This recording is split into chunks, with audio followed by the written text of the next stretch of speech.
So the quality of love that you can give another being or another individual is actually stems from your quality of consciousness, right?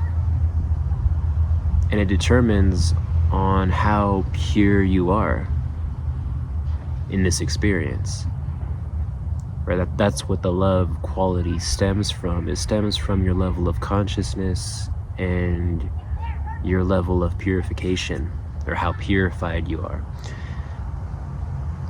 Another thing is, once you include the I in the I love you, or in the saying I love you, this is when problems might arise in your life, for yourself or for other people. But why? Well, for example, I had this coworker that I no longer work with, but we got along very well, as I get along with everybody that I'm around or that I work with. But I recognize that most of our friendship, if not our majority of our friendship, was based around the fact that he appreciated me allowing him to put in less effort and make more minimal efforts when it came to his performance at work. Because I had two options. I saw that he always wanted to leave early, and then because one day it turns into all days, because that's how the mind is. He made a habit of leaving one day early, whether it's 30 minutes, an hour. Early is early, it doesn't really matter. It's a matter of principle. I recognize that he was leaving early every day now, and that he was putting in less efforts when it came to his performance and how hard he was working. I think I already said I had two options. I can either address it to him, hey man, I don't think, I'm not gonna allow you to leave early anymore, because it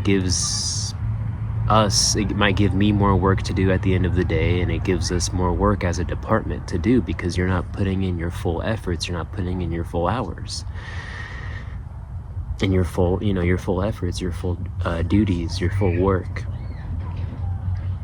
right? But I knew if I were to, face to face address it, I knew that he wouldn't like it, and he would try and be all evasive about it, and act evasive, and maybe give some sort of attitude and just not listen to me, because the whole dynamic that was created between mostly him, because he was older than me, was that I'm like his little brother, and because he's substantially older than me, so he treated me like a little brother, and we were friends. But I knew that if I were to address it to him face to face, he would have gotten mad, he would have given me attitude about it, he would have been evasive about it, he might have been rude about it, because I'm calling him out on his BS. I'm calling him out on his his defects in character, or like his shortcomings, right? And then when you call somebody out on that, they're like, well, that goes against their identity, that goes against who they are, what they represent. It goes against their image, and then they get all upset about it, they get all angry about it. Oh bro, why'd you blah blah blah, make up whatever excuse that they can to kind of maybe switch the narrative around and make you look like the bad guy, because they don't want to look at themselves, they don't want to look at what they're doing, and if they look a little bit into it, they get uncomfortable, they'll try and switch the narrative around and make you look like the bad guy, and then make themselves maybe make them look better about them, make themselves look better in front of everybody else, you know, and maybe even lie to themselves and manipulate themselves to kind of make themselves feel better when they see a little bit of their, you know, their shortcomings. So the other option that I had was to just let it ride out, to let it play out, right? To recognize, like, well, I know if I address it and I call him out on it, he's going to be mad. He might, you know, he's going to be rude about it. He's going to be all evasive. Because because I'm calling him out on what needs to be called out. But I either just call him out or I don't, and I just kind of let things ride and let things play out. But then because of that, because I chose that path, or I chose that way of handling the situation, then, you know, he favored me a lot more compared to everybody else. He acted like he favored me and was very friendly towards me, and he liked me out of, you know, a lot more than everybody else around him, you know, in the workplace. Because why? Because I let him ride. I let, you know, his little shortcomings ride, because I was being so nice. And because of that, well, then now he favored that without even really realizing it, into creating this whole dynamic where we're friends now, and we're great friends, we're best friends, or we're bros, right? This is a result of me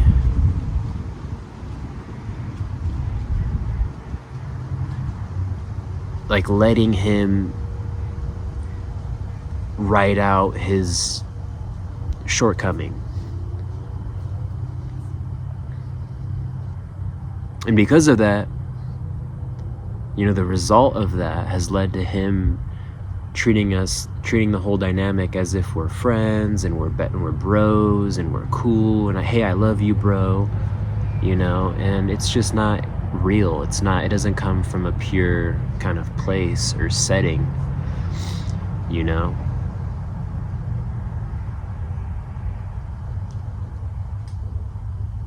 Because it has to do with me supporting and letting his little you know, shortcomings ride out and play out. But he doesn't realize that. In his mind, he's like, oh, you know, he's so nice, he's so cool, he's awesome, he's a great person to work with, you know, he's so cool, he's so nice, and that's it. Doesn't really see like where this truly stems from, where this really comes from within, where this really comes from inside. You know, this is kind of the problem with, you know, love, is it stems from your consciousness. It stems from where you are consciously, and how pure you are. If, you know, you have all these tendencies, you have all these flaws in your character, these errors that you don't want to address within yourself, and these things might come up if, you know, you're in these relationships with people, or you can use that as a way to kind of suppress the things that are inside that need to get addressed within you, such as like creating relationships or dynamics with friends or with family. Because there's things in, you know, that you suppress and you hide every day, you know. And, you know, it's not like real real love when you so-called love the other person because they support your flaws or your mistakes in character, right? It's not really real because there's like a you're using that as leverage or as an advantage to not want to make that inner change. But even if you're not aware of it, even if you don't see it, you can use anything, even, relationships with friends or family, as a means to hide your darkness, hide your mistakes in character, right? Because you're not ready to make that change within yourself. You're not ready to make that shift within yourself, right? And then, of course, the conditioning of society plays a big part of that. Because you can love somebody because there's maybe some motives behind it. Like maybe they do something for you when it comes like financially or mentally or emotionally that you take from them, right? And you can just use them and just maybe abuse them. And that can be your way of so-called loving them or being in that relationship with them, because you're taking from them. You're taking some form of substance or some form of energy out of them via the relationship or the dynamic between two people. So, it's just the way of like doing things on a subtle level when it comes to the mind, when it comes to hiding these dark these dark qualities and character traits within yourself, right? Or the mistakes in character or the darkness or whatever, or etc. Whatever it really is that you are suppressing, you are hiding in yourself, that you don't want to address, you're not ready to face within yourself, right?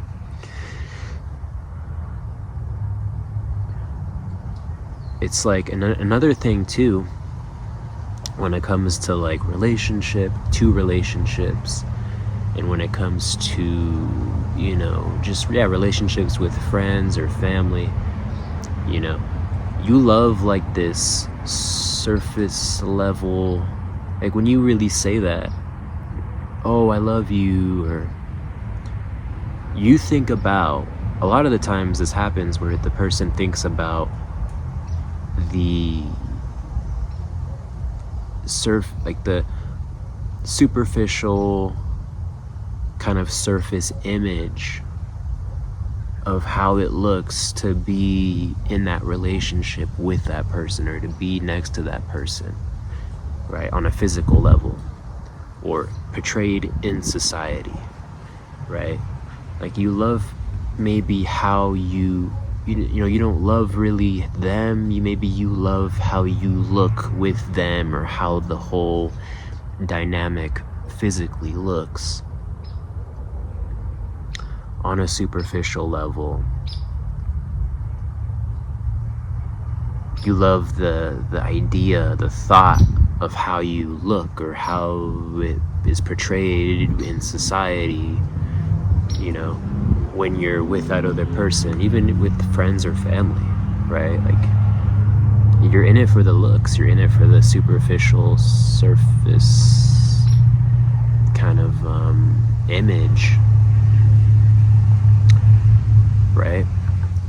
So there's so many different ways, there's so many different variables that play into why a lot of relationships aren't pure. They don't come from a pure place or a pure place of heart. A lot of the time it just has to do with the person and what they haven't faced within themselves and what they're not ready to face within themselves. And that's another reason why a lot of relationships fail and they do not work, right?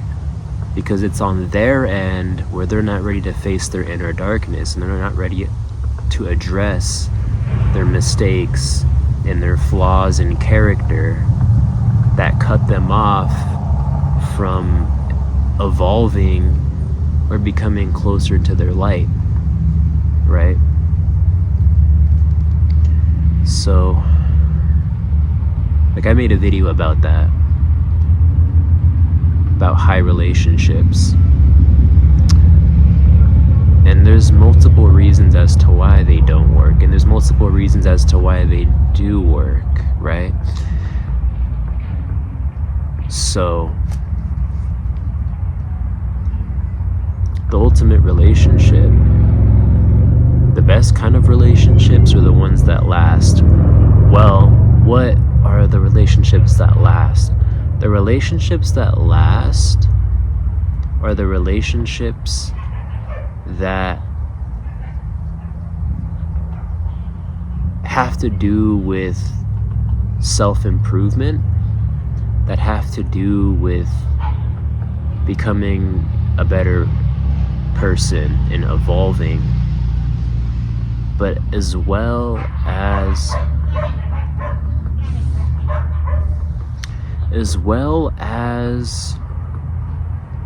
having more of a purified and clean level of consciousness. You love the other person because you recognize that they are a creation of the divine, of the source. Right? You love the other person because you don't actually love the other person. You're not identified with loving the other person. You're not like, oh, I love you because I like how we look together, or I like how this whole dynamic looks when we're facing society and we're facing other people. No, you love other people because you simply love other people. There's no motives there to benefit and serve the ego and to serve the false self, right? There's no hidden motives or agendas. There's no, you're not looking at it on a superficial and kind of image-based aspect, right? You're looking more in, you're looking more within yourself. Well, I love you because I love you, I remove the I from I love you because the I is not the real I. The I is the false sense of self, and it's the identity. It's the lower sense of self. It's our lower nature. It's our lower aspect. And when we use that and we grip on the concepts such as love, such as religion or spirituality even, or anything, then this is when the mind can, and not always, right? Not in all cases, but it can just destroy and kind of pervert the concepts. It can create perversion out of anything. It can pervert the idea and the concept of love. It can pervert the idea and concept of spirituality or religion or whatever, anything, right? In society or in this experience.